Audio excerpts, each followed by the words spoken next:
warahmatullahi wabarakatuh. Selamat datang kembali di YouTube channel kami. Nah, teman-teman, udah pada nonton gak sih video kami sebelumnya? Nah, yang belum nonton, nonton dulu ya, supaya ngerti nih apa yang kami bahas. Linknya kami taruh di description box ya. Untuk lebih jelasnya, apa itu moderasi beragama? Kami akan menampilkan hasil wawancara kami bersama beberapa orang atau tokoh agama untuk mengetahui bagaimana sih arti moderasi beragama di pandangan mereka. Organisasi kita masyarakat beragama ya, kita saling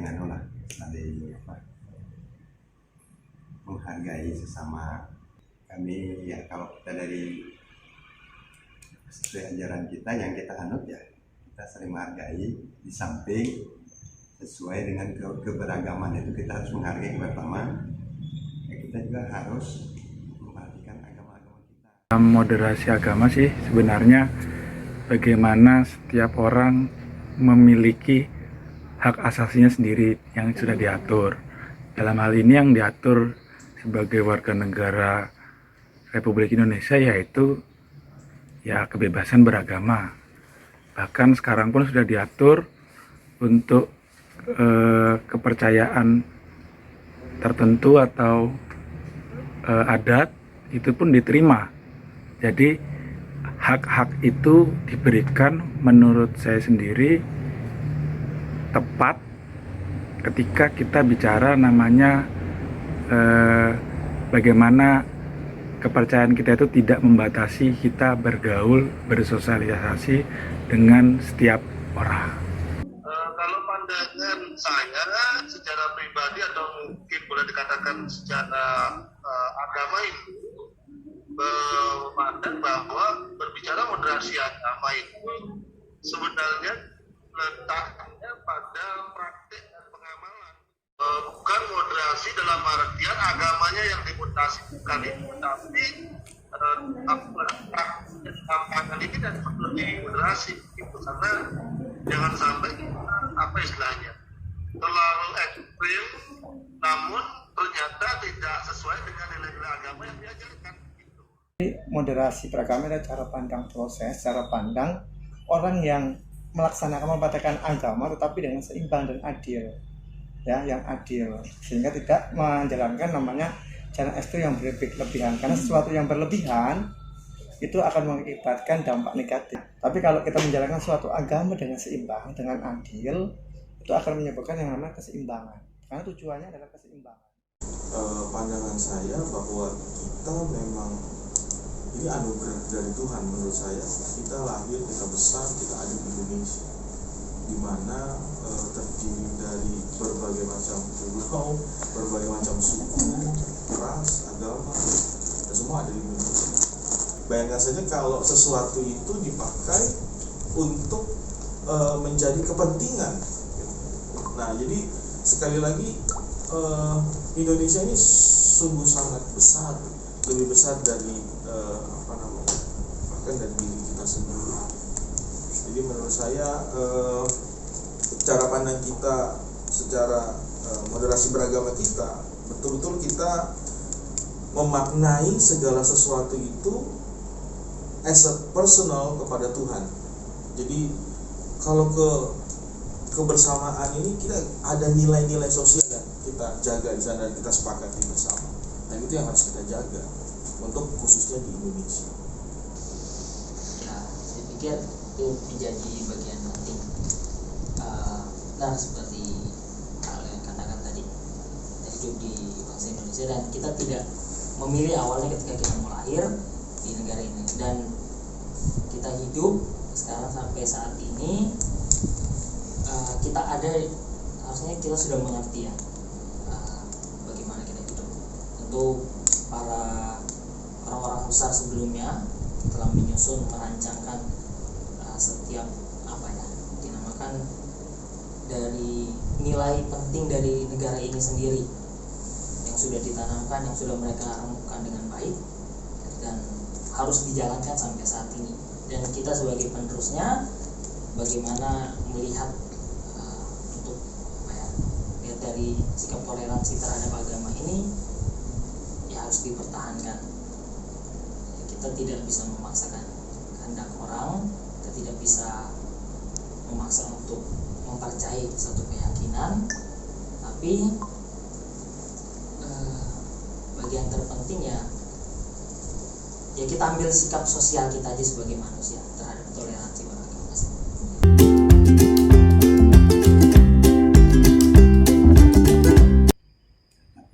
Off the record ya, kalau konflik ini sudah biasa terjadi. Saya sejak saya masih zaman demonstrasi di Makassar itu, saya kuliah di sana, sudah tahu saya itu banyak konflik. Kebetulan saya juga ada teman dari sana ya, Alfi. Kebetulan saya di Unhas pada waktu itu. Saya sudah tahu konflik itu, mulai konflik yang di Poso. Itu yang ribut dulu, gara-gara konflik Poso itu dulu kita demonstrasi dan tidak ada henti-hentinya. Sebenarnya latar belakangnya ada banyak, tapi terlalu mudah buat digiring karena kelompoknya jelas ketika membahas tentang namanya agama. Padahal ada banyak hal lain sebenarnya yang menjadi faktor. Tapi kenapa konfliknya menjadi agama? Karena warnanya sangat nampak dan gesekannya itu menjadi sangat tebal karena punya histori di luar sosial sebelumnya atau kejadian-kejadian yang sebenarnya nggak ada hubungannya dengan kita, seperti kejadian yang mungkin ada di negara lain yang terbawa karena memang ada kepentingan khusus yang faktornya tadi ya konflik itu tadi, seperti ada permusuhan kepada orang tertentu, tapi karena tidak ada namanya teman, nggak ada temannya kubu, maka dia akan mengelompokkan supaya orang-orang yang menginginkan konflik tersebut terlihat sangat kuat. Ya tentu mungkin dalam hal ini karena biasanya yang berkonflik ini kan masing-masing punya agama, kan begitu. Tetapi apakah itu bahwa itu konflik itu karena terjadi karena faktor agamanya atau mungkin yang lain, saya tidak bisa menilai dan supaya jangan sampai melebihi kewenangan.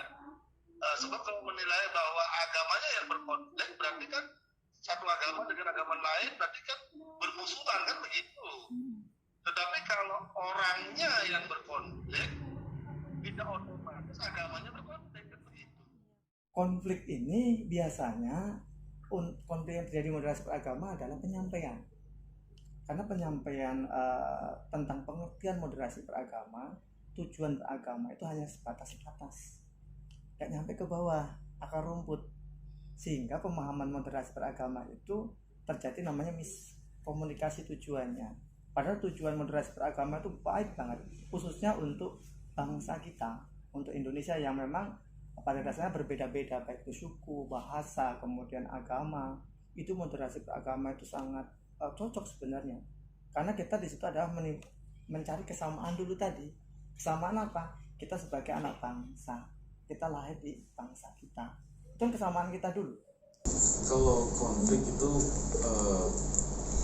yang mencuat itu banyak, apalagi kalau misalkan itu dijadikan sebuah isu politik gitu. Makanya itu tadi saya bilang bahwa saya belajar dari sejarah sebenarnya. Dari sejarah itu kita nggak bisa sebenarnya menggabungkan antara agama dengan pemerintahan.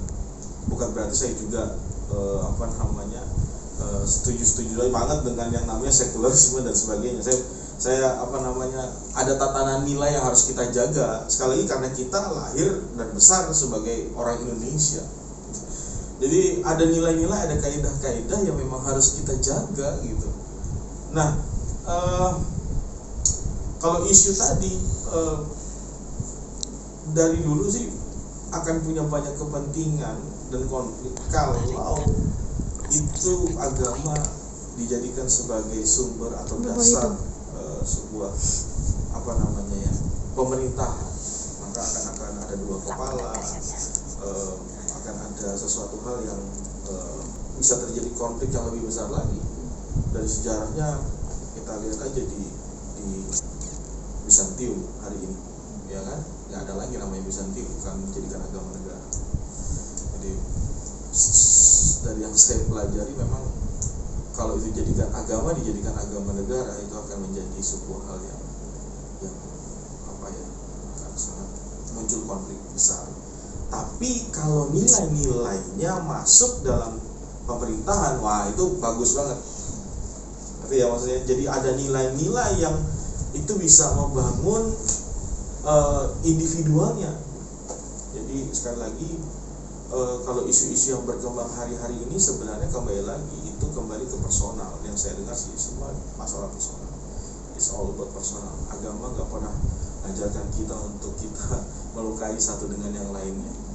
Agama manapun nggak ada. Yang paling penting adalah bagaimana personal itu bisa memahami betapa pentingnya hubungan dia dengan Tuhan. Bayangkan sama yang kelihatan aja udah jahat sekali, apalagi sama yang tidak kelihatan, kita nggak akan bisa jadi saksi atau jadi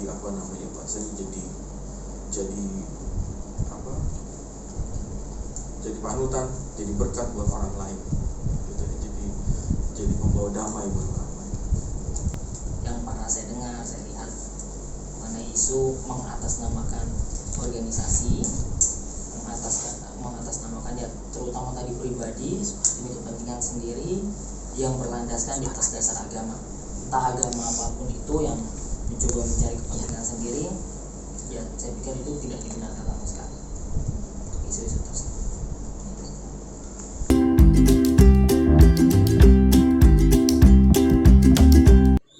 Sebenarnya ya kita harus banyak-banyakkan apa istilah sekarang ini susah sih. Ya yang jelas kita banyak, terutama kita yang sesama umat Islam ini ya sosialisasi antar kita dulu lah. Kita kan sehingga saya tidak senang juga dikatakan ada yang namanya Islam radikal itu. Sebenarnya saya tidak senang juga didengar begitu. Tidak ada istilah kita Islam radikal itu. Jadi di Indonesia aja Islam radikal itu sebenarnya. Jadi saya sudah bukan ya, karena itulah kekurangan kita di situ sebenarnya, tidak mau saling menghargai.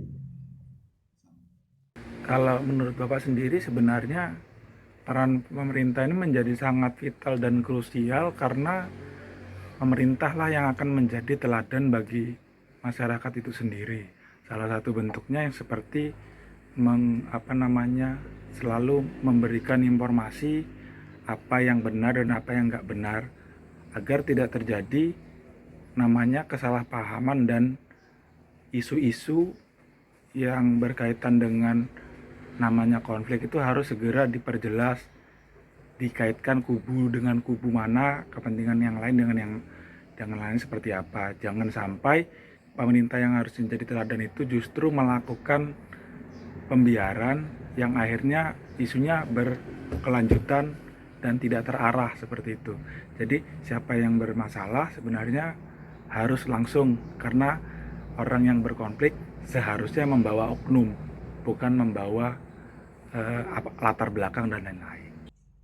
Mudah-mudahan konflik itu tidak terjadi, terutama di bangsa kita yang kemajemukannya dan kita diakui di dunia bahwa kemajemukan kita ini luar biasa, dan kita sebagai bagian anak bangsa ya kita rawat itu rasa persatuan, perbedaan itu menjadi suatu kebersamaan.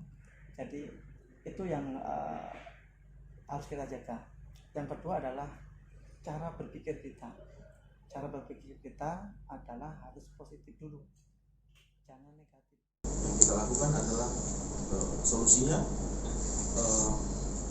pendidikan yang benar dan cara pandang yang benar tentang agama itu sendiri, mau baik itu Islam atau Kristen, sama-sama mengajarkan bagaimana kita bisa hidup di Indonesia dengan baik, dengan benar, dengan kaidah teladan. Jadi saya percaya Indonesia akan menjadi bangsa yang besar kalau kita, dan ini memang sudah jadi bangsa yang besar. Sampai hari ini kita nggak ada sesuatu yang segala sesuatu bisa diselesaikan dengan baik. Jadi ya sekali lagi bahwa kembali ke personalnya dan kembali bagaimana kita memupuk anak-anak sedini mungkin untuk bisa mengerti, mengenal bahwa kita ini adalah bangsa Indonesia, kita lahir dalam bangsa Indonesia, menerima segala kemampuan